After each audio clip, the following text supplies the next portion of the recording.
Oh my goodness.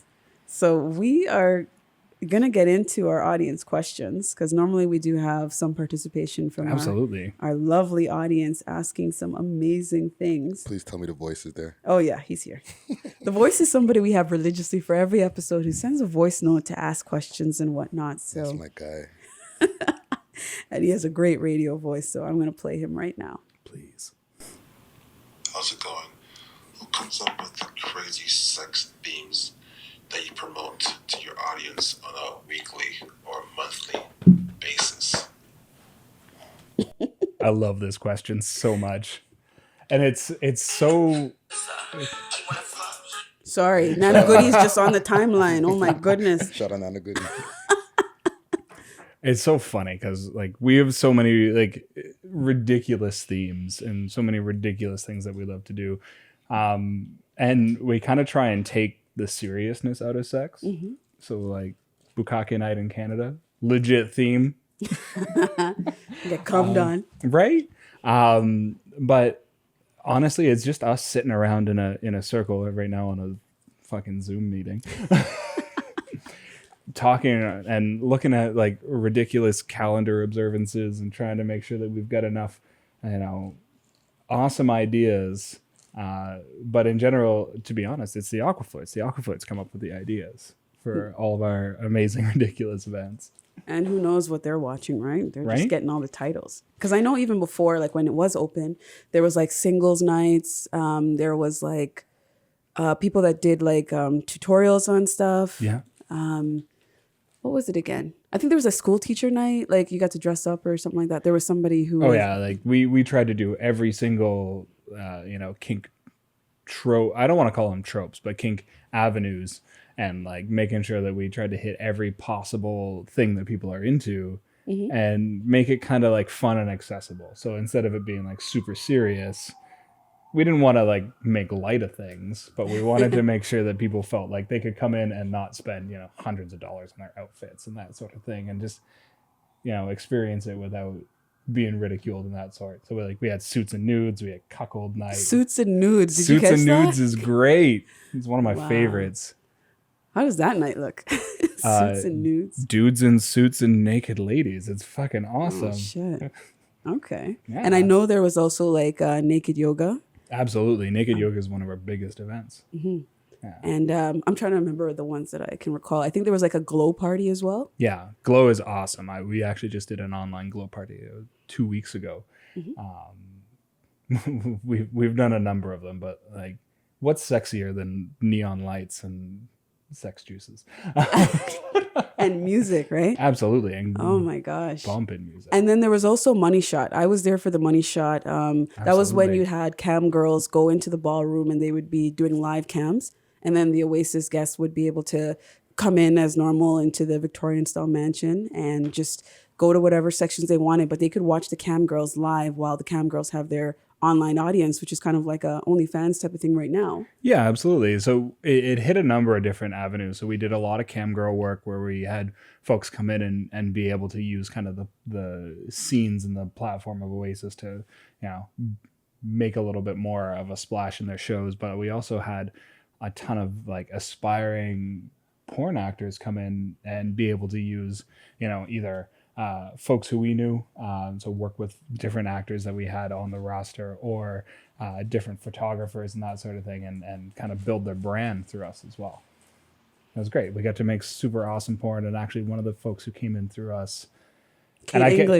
Kate England is awesome. I was there for the behind the scenes for her. We can't take any credit for Kate England. She's amazing. And I also don't think we can take any credit for Dahlia D, but I'm super proud to say that Dahlia D won a Pornhub award this year, and she was... Well, Friday, you know her? I see you. Listen, don't let the comment gang come for me today. Listen, Friday, we got Friday has his top 5 porn stars. Who are they? You want me to listen? Top 5. Yes, please. Shout out Riley Reid. She's in there. Ooh, of course she is.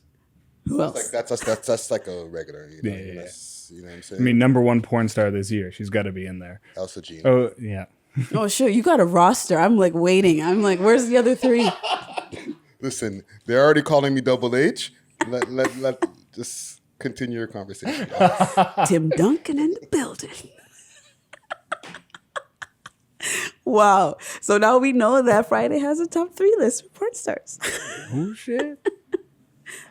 Message him for Shout his out to top Pinky. 3. Oh, top 4. We want top 5. I only said 2. And Pinky's the 3rd. And then all the other girls that do it themselves on OnlyFans, give them the credit for being porn stars too. Absolutely. OnlyFans girls too. Subscribe to your buddies on OnlyFans. Everybody deserves a little bit of love. Yes, even mine. So don't be shy. Oh, shit. You got an OnlyFans? No, not you guys. Not you. Oh. Everybody else, though. It's the place you want to be. Check me out. Yes. So another question is, what is sex club etiquette? And I've already said this a lot in my interviews and my tours and whatnot, but the etiquette of it, there is rules. People don't seem to understand that. Even though it's a sex club and it's it's not really a free-for-all, you don't just do whatever you want. There are rules to the club.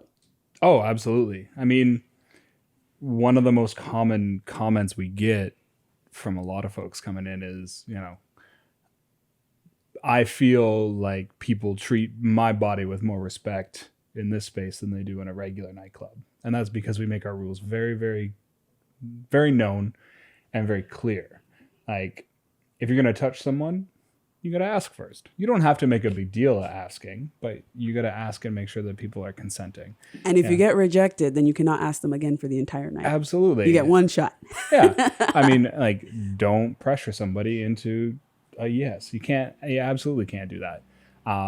You want to make sure that, you're being respectful of folks. So, like, we have people of, every type in our environment, and we don't discriminate at all. We don't discriminate, and we don't respect any isms. So, like, no racism, no transphobia, no sexism, no homophobia, like none of that.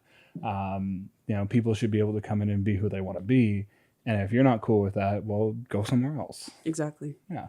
And a lot of the guests that I interviewed when I was there for Money Shot, a lot of them had different backgrounds. They had different body types. They had, some of them had, mental health or whatever the case was. It was a very diverse group of people that I randomly was interviewing. And a lot of them said that they felt more comfortable being naked in the club than they were on the streets of Toronto. I've heard that a lot. And they felt less judged. I mean, like, can you imagine in the naked space, in the naked realm, you're more comfortable in the skin you're in versus being on the outside in general Toronto public, downtown, wherever, and you feel so judged just wearing clothes and your personality, basically. Like, I think that speaks volumes.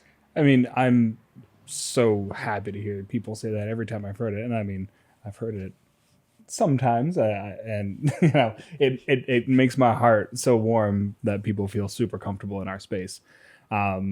Yeah, like, we try and make, well, first of all, nudity is one of the great equalizers. Yeah. Now, you can't floss naked. You're going to be who you're going to be.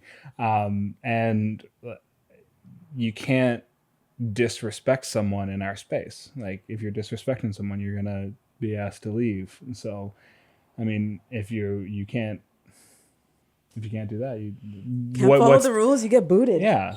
Like anything else. Absolutely. And I think that also people need to understand that it was like a aquatic space. Like, we're saying it like it's a sex club, like it was just like, just chairs, beds and all that stuff. But it was like a complete Victorian style mansion, 3 floors. There was 2 bars. They had stripper poles. They had different rooms that you can be a voyeur. They had glory holes. There was like, there was food, at the bar and stuff like that. So it was like very action packed, but there was also a 365 day pool, a heated pool that would stay hot throughout the entire year. So if you were looking for a place to not just go indoors and be naked, there was a patio space where people could enjoy the hot tub.